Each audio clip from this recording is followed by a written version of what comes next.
അസ്സലാമലൈക്കും ആരിഫ് ആണോ? അപ്പൊ നമ്മുടെ കോളേജിലെ ഫുഡ് ഫെസ്റ്റിന്റെ പാർട്ട് 2 ആണോ? നമ്മൾ ഈ ഫുഡ് ഫെസ്റ്റിന്റെ പ്രത്യേകത പറഞ്ഞാൽ എല്ലാ അറിയാൻ ഉണ്ടാവും. This is A real food. അപ്പൊ നമ്മൾ നിഹാലിന്റെ അപ്പം തിന്നട്ടോ, അതിന് പേര് പറഞ്ഞു. സംഭവം തുടങ്ങുമ്പോൾ കുറച്ച് ആൾക്കാരുള്ളതെങ്കിൽ കുറച്ചു നേരം ഫുൾ ആയിട്ട് അത് നമ്മുടെ നാട്ടിൽ ഇങ്ങനത്തെ ഒരു പരിപാടി ഉണ്ടാവാൻ ഒന്നെങ്കിൽ ടൂർണമെന്റ് അല്ലെങ്കിൽ വേറെ എന്തെങ്കിലും പരിപാടി ഉണ്ടാവട്ടോ. ബഹുമാനപ്പെട്ട എല്ലാ ക്ലാസ്സിനും സ്റ്റാൾ കിട്ടതിൽ എന്തായാലും എനിക്ക് എല്ലാവരുടെ സ്നേഹം അതാണ് എല്ലാവരും ബഹുമാനി. ഞാൻ മനസ്സ് പണ്ട് പഠിച്ച ഒരു കാരണം മൂത്തോലെ ബഹുമാനിക്കുവാണ് കുട്ടികളെ സ്നേഹിക്കുമാണെന്ന്.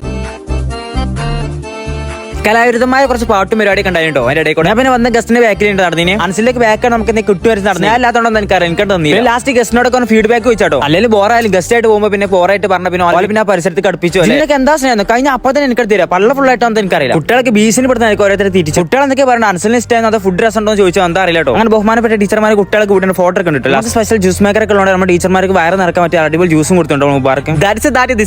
എന്തോ ഇംഗ്ലീഷ് ഒക്കെ പറഞ്ഞ് മനസ്സിലായില്ലേ. അതായത് പുതിയ ടീച്ചറും പഴയ ടീച്ചറും അൺലിമിറ്റഡ് പഠിപ്പിക്കലും അൺലിമിറ്റഡ് വൈബും ഇങ്ങനത്തെ മിസ്മാരെ കിട്ടുക പുണ്യം ചെയ്യേണ്ടി വരും. ഞാനാണെങ്കിൽ പുണ്യം ചെയ്യാത്ത എനിക്ക് കിട്ടുന്ന മാഷന്മാരും ടീച്ചർമാർക്ക് ഫുള്ള് ടീച്ചർമാരും മാഷന്മാരും. അപ്പൊ അടുത്ത വ്ലോഗിൽ. അസ്സലാമു അലൈക്കും.